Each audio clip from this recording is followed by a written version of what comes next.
Awesome win, Jack. I remember you telling us before you're eager to show off your jiu-jitsu game, which you haven't had a chance to do before, and now you finally got that submission. How happy were you to get it? Yeah, I was obviously happy with the submission. I love to stand up and bang, but I've always been able to grapple, but I've never got to that point where I've had to, you know. I've always kept stood up and go back to my feet quite quickly, so it was good to show off that I've got the jiu-jitsu skills now. Maybe less fighters will think I'm just a one-dimensional fighter, especially with a win over someone like Andrew, you know, because he's a great ground fighter.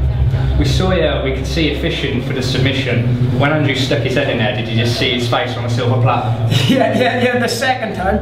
The first time he pulled his head out and I felt him go to the side, and then I got straight back in. I threw up the second one, and as soon as I hit the leg over, I heard him gasp, you know, so you know he's on, so I thought it's on there. I threw a couple of downwards elbows and then something it on a bit tighter, you know. So, unusually, after you missed weight, BAMMA stripped you of your title.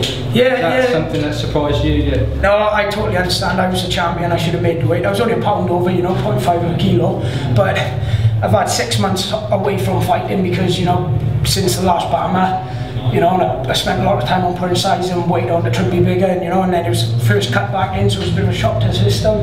I'm happy because I'll fight for it again in December and I'll be on weight, and, you know, I'll be back to the champion again. So.